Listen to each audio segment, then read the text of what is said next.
Hello everyone. So we're gonna talk about feeding pond goldfish today. Okay, so what we got here is a 5,000 gallon pond. Okay, because right now it's like really maxed out. Um, like the water is actually overflowing over there, and this is kind of like an extension that I have here. So it's normally about 100 feet up to that point, but now the water's kind of backed out a little bit. I mean, that's only a couple of inches deep over there, so the fish really don't make use of that. But yeah, I mean, I know in the camera it kind of looks like a mud puddle, but no, it's actually a it's you know it's a pretty big pond. I made it in an S shape, so like over here, it's only about 5 feet wide. I think at the widest point, it's about maybe 7 or 8 feet wide. The nice thing about this design is that you can walk along it and you can see in it. Okay. Now, if you look over here, like I've filled it up with like tree branches and stuff. That serves two purposes. Number one, it keeps the heron out, which last year was coming around and eating my fish. So it keeps the heron out, but it also provides some shade for the fish. And what it also does is it provides a place for the good bacteria to grow on that eat the waste products, basically, right? The ammonia and the nitrates, because otherwise you get a lot of algae. So the water's like a little bit green, so there's a little bit of algae growth there, but I can pretty much see down at least a foot, a little bit more in some places. So we're going to talk about fish feeding today. So if you've got a large enough pond, you really don't need to feed your goldfish because goldfish are omnivores. They're going to eat the algae, right? So, they eat the algae that grows in the pond. They'll eat the bugs. They'll eat the mosquito eggs. They'll eat the mosquito larvae. They'll eat each other. So what I do is I do supplement them just to make sure they're fully fed. And what I'm also doing is I'm keeping the frogs satisfied, right? Because I'm also feeding the frogs, because if the frogs are satisfied, then they're not going to try and go after the goldfish. Okay. So anyway, at this end over here, where right now I have the most light, what I did is I fed them, and if I zoom in over here, now they were actually hanging out on this side. Most of them were on this side on their own before I even fed them. Now this is the shallow end of. You can see a few of them over there. So like from this point back, this is about, I don't know, about 15, about 12 to 15 feet over here. It's about a foot deep here, right? About 12 inches. I mean, over there, it's probably about 6 inches. So you got about 3 feet, that's 6 inches. Then you got another 10 feet, that's about a foot. And after that, the rest of it is like, it's 2 feet. And then at the far end over there where we start off, it goes up to about 3.5 feet. But it seems like the goldfish really like the shallow end. That's where they mostly hang out. And the temperature's been really lousy. It's I'm up on a mountain. Elevation's about 2,000 feet up, right? So it gets a little bit colder here. So it's been, oops, get back in the camera. It's been like, we've had like almost like 3 weeks, 4 weeks of rain and cloud cover. So the temperature at night has been going down to like almost like 40 degrees. So the temperature in the pond has been about 45 degrees. Yesterday it finally warmed up to about 45 degrees, and the fish being cold-blooded, they don't metabolize. They really don't eat until it warms up a little bit, at least to about 50 degrees. So yesterday I saw that I threw some bread in there, and I saw they were nibbling at it. Okay, so today the sun's finally out. The temperature is about 7 degrees where I'm standing. So I checked out the temperature in the water with the thermometers. So on the shallow end, it's about 66 degrees. On the deep end, it's about 64 degrees. And I threw some food in there. Okay, so interesting thing is, even though these fish like really haven't been eating that much, To some extent, they have, because they've been eating like the algae, which was probably easier for them to digest. So I threw some food in there, and like there's definitely no like feeding frenzy like you would normally see like in an aquarium. Because if you have like an indoor aquarium, the only food source is what you give them. Okay, so here in the pond, there's other things for them to eat. So the fish basically eat all day. Okay, and that's kind of natural to goldfish. They're grazers. They eat all day. So when I threw in the fish food, and like I really didn't like, they nibbled on it a little bit, but nah, they're really not that interested in it. So what I give them, first of all, I give them like a variety, and I'll do this like once a week when the weather's like warm enough for them to eat. So I'll give them some good old dog food here, some meat. Okay, I did notice last year a few of them were really liking this. And then I have here a mix of cat food, goldfish pellets, and then goldfish flakes. Okay, so I'll throw this in there, and then I'll also give them little pieces of bread. So they got some good variety to pick from over there. So again, this is mostly meant as a supplement, and again also to keep the frogs happy. So let's zoom in a little bit. So those guys right there that you see at the bottom of your screen right there, those guys are probably about four inches. Okay, there's a number of them in there that are 6 inches. Actually, one of them was just nibbling on one of the flakes that was floating. So there are, like I said, they nibble all day. Oh, there's a piece of bread over there on the left of the screen. I took a nibble out of that. But there's definitely like no feeding frenzy, like as if they haven't been fed for, like they're starving or something. So they'll swim by, they'll nibble at it a little bit. But I think the biggest ones I got, there's one coming up on your left right there, top left corner of your screen. That guy's about 6 inches. There's another one coming in about 6 inches right there on your left side. So yeah, the biggest ones I've got are 6-inch goldfish in here. Now they're not all in this area over here, because some of them are going to be, further back. It's just easier to see them here because it's shallow, so you can kind of see to the bottom. Whereas further back, they go a little bit deeper. You can't see them. There's a really nice colored one over there. I got some really interesting colors. I lost them. Got a few dark ones in there. Sun's out. Oh, there's a nice one here at the in the middle of the screen, towards the bottom. There's a nice big dark colored one. Might be a little bit hard to see because it's dark colored. Now I have put in a couple of koi in here, but there it is. That's a nice one right there. You can see him on the side. That guy's 6 inches. Might probably be pushing even 7 inches all the way to the fin. When I look at that one, it's like I wondered, like, is that a koi? Because I did put a couple of koi in there. It's really hard to tell them apart, because the colors are very similar. Like even the goldfish, some of them are like red and white. Some of them got like these funky colors. So it's really hard to tell them apart. So I don't know how successful the koi have been in here, and the koi are a lot more expensive, right? They're like $8 a fish. So it's like I don't want to buy a whole bunch of koi and put them in here if I don't know that they're going to survive and do well.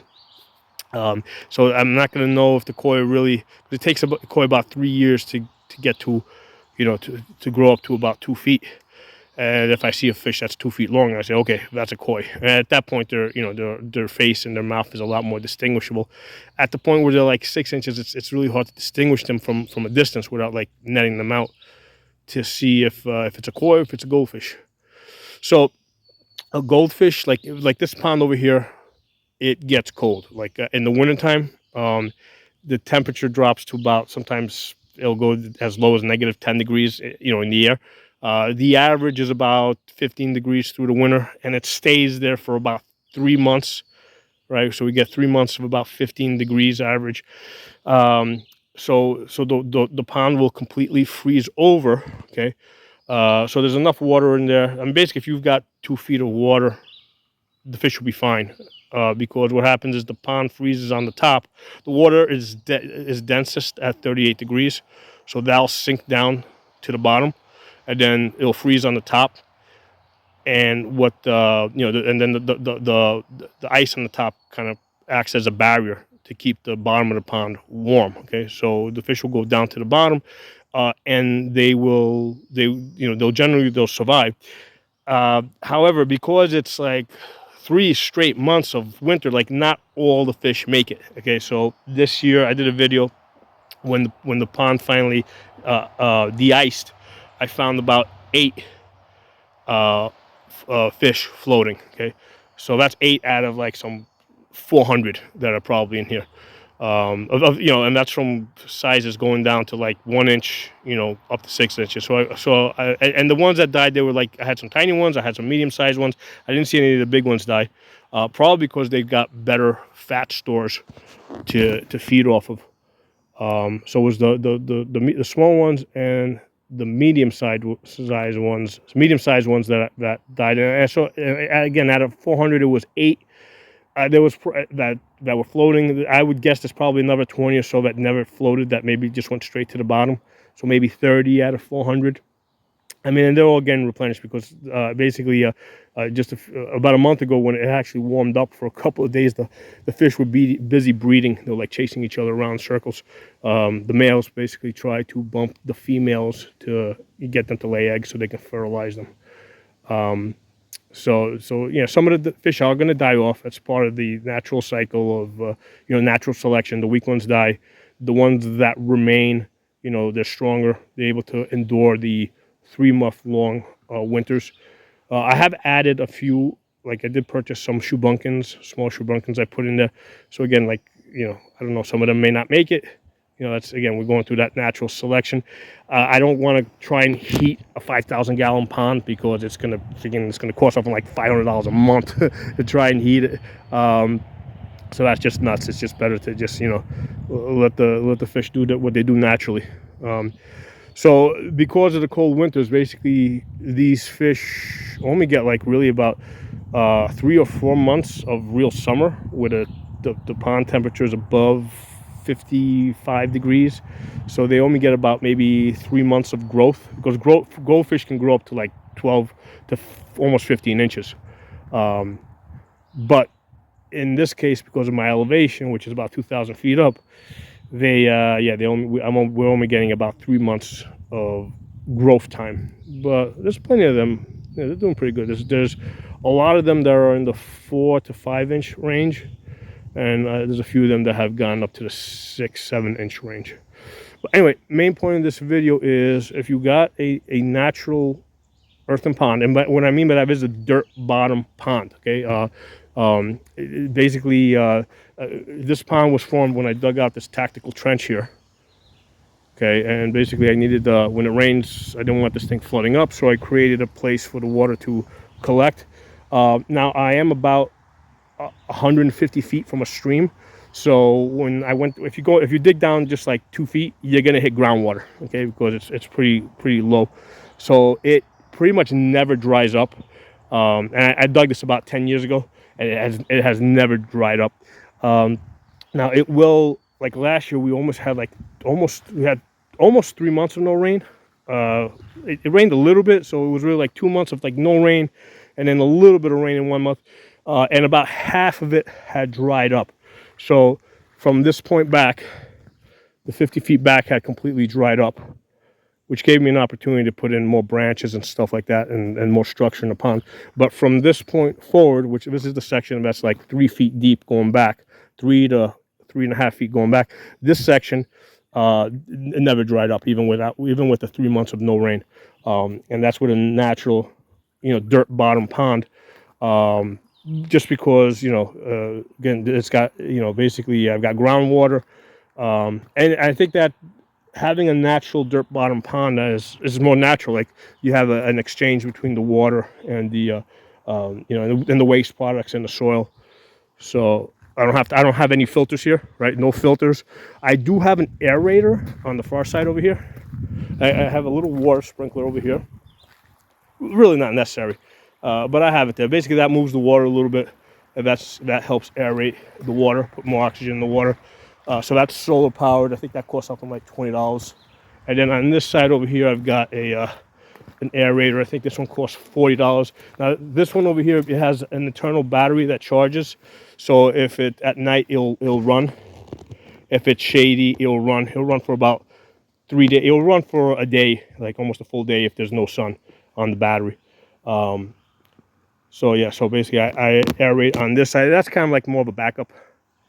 It's really not necessary. I mean, it's just there's just enough pond water there that there's enough oxygen.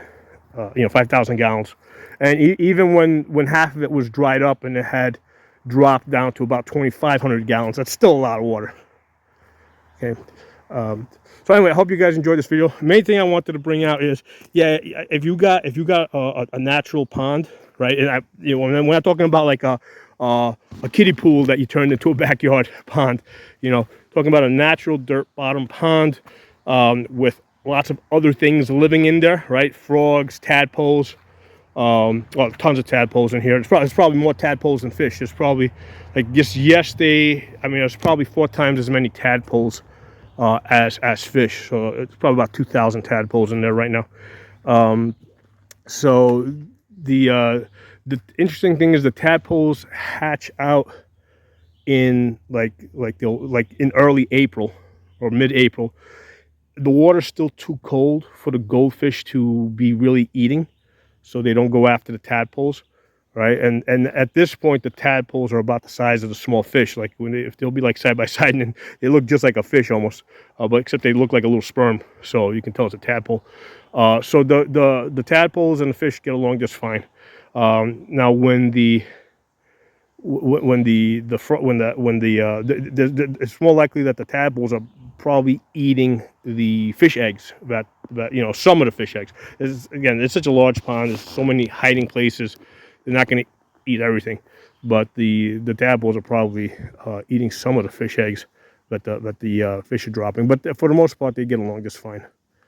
The frogs and the salamanders, lots of salamanders in there. Sometimes I'll see the salamanders go after the smaller fish, like they'll nip at them. I think it's more like a territorial thing. I don't think they're actually trying to eat them. They're just trying to chase them away. So sometimes I'll see the salamanders kind of nip at them, and sometimes I'll see the goldfish nip at the tadpoles. So it's really interesting to watch. There you go, a lot of good movement there.